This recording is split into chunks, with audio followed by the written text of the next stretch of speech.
morning, or afternoon, or evening, or 2 a.m. Hi, this is the next video. This is about foreign policy as you see on the screen. Do make sure you watch the entire video, please. I cut it down as much as I could. This is an extremely complicated topic. You can literally get a doctorate's degree in foreign policy about one country, much less any country. So it can get pretty complicated. So this is as basic as I can make it. Hopefully it's pretty good. If I were you, I'd maybe take some quick notes. There are a couple lists here that you probably should write down the main things. That would help you in your SB quiz and in the other assignment that you will have this week as well. I really wish I would have told everybody to take home their notebooks before spring break. I didn't think of it. That was dumb. But if you take quick notes for yourself now and anywhere you can, that would be good. All right, first of all, what is foreign policy? That is what a government does with, in relation to other countries. The international community, if you're dealing with something in a different country, that's foreign policy right there. Domestic policy, we've been talking a lot about that this year. I don't think I used that word, though. Domestic policy is inside the country. Domestic means like home kind of thing. So it's inside your home country. Any issue inside the country is domestic. This whole thing today and this week focuses on foreign policy having to do with other countries. All right, so American foreign policy. So the president makes most of the decisions. Of course, though, we have separation of powers, checks and balances, which means that Congress must approve almost all those decisions. So the president can make treaties with other countries, but the Senate has to say, wait, we're going to say yes to this or no to that. Same thing with confirming ambassadors to the country. The Secretary of State, the president picks them, and the Congress has to say, well, the Senate has to say, okay. And of course, Congress has the power of the purse, which means they're in charge of the money. So if the president wants to do something, promises something to another country, money, or to go invade somewhere or whatever, and Congress says, you know what, we're not going to vote to give you any money for that, then it's not going to happen. So checks and balances is what is so important, and that's what happens also in foreign policy.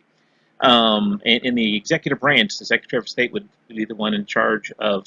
Well, he's not in charge of foreign policy; the president is, but he's the main point guy to go out and or lady. There's been quite a few women secretaries of state that they go out there, talk to other countries, are the ones that really tries to work with the president to make foreign policy happen. And they're the head of the State Department. There's a little seal for the State Department as well. That's all ambassadors, all diplomats working with other countries. That's part of the State Department. All right, so American foreign policy. There's another article you read about this this week. But to summarize, for a long time, for over 150 years, really, the U.S. was a very isolationist country. You can see the word isolation right in there, kind of like we're socially isolating right now. The United States didn't want to have anything to do with other countries so much. We would trade, sure, but basically you stay out of our business, we stay out of your business, and everybody stays out of each other's way. The United States was very isolationist for a really long time. Most Americans thought that was the best. We'll take care of our own business. We don't care what's going on in Europe and other places. They can do whatever they want. Doesn't bother us, just as long as they leave us alone too. Since the 20s, and especially after World War II, the United States has become very internationalist, which means we're having to deal with other countries internationally. I can say that word. We've become a world leader. You can't become a world leader by just minding your own business totally. You have to lead. So that's been a big change from the early days of the U.S.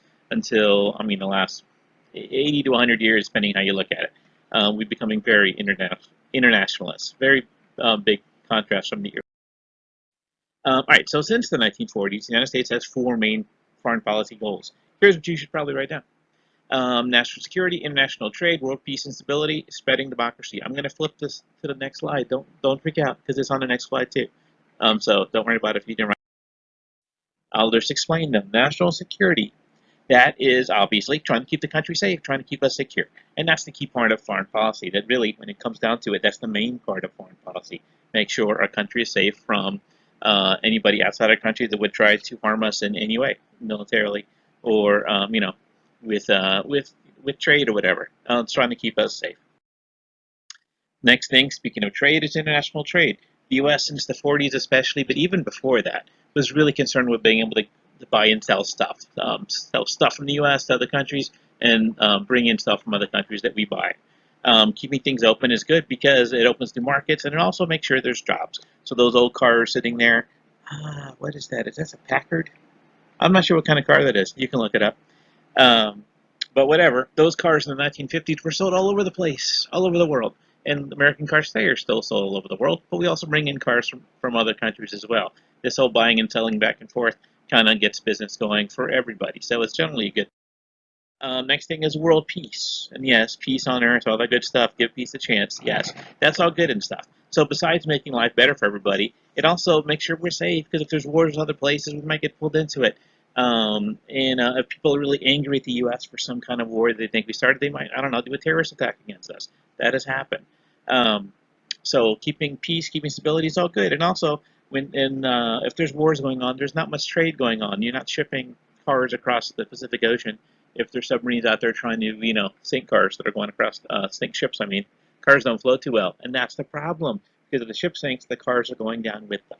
So you don't want wars going on. You want peace, good for people, also good for business. It's good for everything. It's a win-win. That's another goal of democracy. The other one is spreading democracy. And again, there's more than one reason for that. It's great, sure, let everybody use their natural rights. John Locke would be very proud.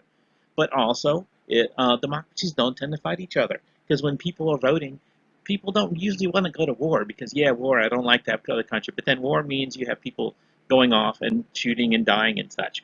And people in the military, they have family, obviously, maybe somebody and so you want to keep them safe and wars should be a last resort. So spreading democracy kind of helps avoid that too, because democracies hardly ever go to war. In the history of the world, it has only happened a very few times, because most people don't like war if you can avoid it. So spreading democracy is good for the people there, and it's also good for us. It's a win. So how do you do foreign policy? What do you actually do to make all this happen? Well, here are 5 different things. This is a list you should probably write down as well. There aren't more slides for this, though. I'm just going to talk about them really quick right now. So treaties and alliances, countries working together to do something. That's one way to make foreign policy happen. And we'll talk about this more in next week, actually. But the UN, that's the United Nations, a group pretty much every country in the world is invited. And there's I should know this, 180 some countries in the United Nations. They kind of try to work together to help avoid wars. We'll talk more about that later, like I said. NATO is the North Atlantic Treaty Organization. That was really important during the Cold War, trying to keep the peace in that point as well and stand against the Soviet Union. But those are ways to do foreign policy, work together with other countries. Diplomacy, that's just a general idea of talking to other countries. That's basically what that means. We have ambassadors all over the place in every country that try to bring peace and keep communication going with other countries so everybody knows what's going on. Another thing could be trade agreements. So that means, are you trading with other countries or not? If you're not, that's called an embargo. That means no trade. So trade agreements, you have free trade, you trade stuff, goods go back and forth between countries. An embargo means you're not allowed to trade with that country. And that is, we have an embargo in Cuba, a partial embargo that's been around since the 1960s, where you're not allowed to trade certain things to Cuba back and forth because we had a disagreement with Fidel Castro, the leader there, for a long time. So that's a foreign policy tool too. You can have open trade, you can have closed trade, and that can put pressure on the country because they're not making money if they cannot trade with you. And then foreign aid is like directly giving help to other countries. It could be food, it could be money, it could be money saying, all right, this is to help this people, or this is to help because there's been a natural disaster, so here's some money to help with that. Or it could be, here's military aid because you are being threatened by our enemy, so here, have these weapons, have this money to buy weapons. So helping other countries, obviously, when you give stuff or money to another country, they're gonna, it's not like exactly like buying French, like the rainbow fish, but kind of sort of the rainbow fish. Have you ever read that? It has mixed messages, I think. Give a scale and your friends. I don't know. That's off topic, though. Foreign aid is kind of like the rainbow fish, I guess. Yeah, sure, you're friends, but also I'm giving you this, so come on, let's be buddies. So, or you could take it away and say, nope, we're not giving you this. I don't like you. That's how foreign aid kind of works. Obviously, the last resort would be military force, but it is a last resort for most democracies because war really is not popular unless there's a really good reason for it. But that's owls out there, and since the United States has the most powerful military in the world by far, that's kind of a heavy club that the U.S. has, there if we need it in the old club bag. That's a golf for. All right, so how does these things actually work? These foreign policy tools, again, checks and balances go through all of these things. The treaties are negotiated by the president but ratified by the Senate. Same thing with diplomacy. All these people on these top jobs are picked by the president and then approved or not by the Senate. And trade agreements, usually the president will sign them and work them out, but they have to be approved by either the Senate or all of Congress, depending exactly what the agreement is. But there has to be some approval from Congress. Foreign aid, that's mainly a congressional thing. The president could ask Congress to spend money for this or that, but Congress is in charge of the money, so they could pass what they want. And the other way around as well. If Congress says we need to help this country, and the president said, eat, he could veto it. So both sides have to agree. Of course, it could be overridden. The veto could be overridden, but that's a long process. It doesn't happen much. And of course, with military force, the president is the commander in chief and can send troops to a certain place for a certain amount of time. It's a short amount of time that the president can send troops. That's one reason we have a president, make quick decisions and do what needs to be done. But then Congress has to approve it. Congress is the only branch that can declare war. So without Congress is okay, the president cannot get us into a long war. It would be unconstitutional. And all right, so diplomacy and alliances. There's a lot of vocabulary in here, but it's not too hard. So really quick, just talking between countries, that's called diplomacy, talking back and forth. It can be used for all kinds of stuff, to prevent a war, to end a war, to solve all kinds of problems. There's generally, countries need to, they tend to want to let each other know what they're doing and why they're doing it for better communication so they get along better. A diplomat is anybody who represents a country who lives somewhere else, abroad means in another country. An ambassador is the lead diplomat, so we have an ambassador to a whole lot of countries. They live in embassies.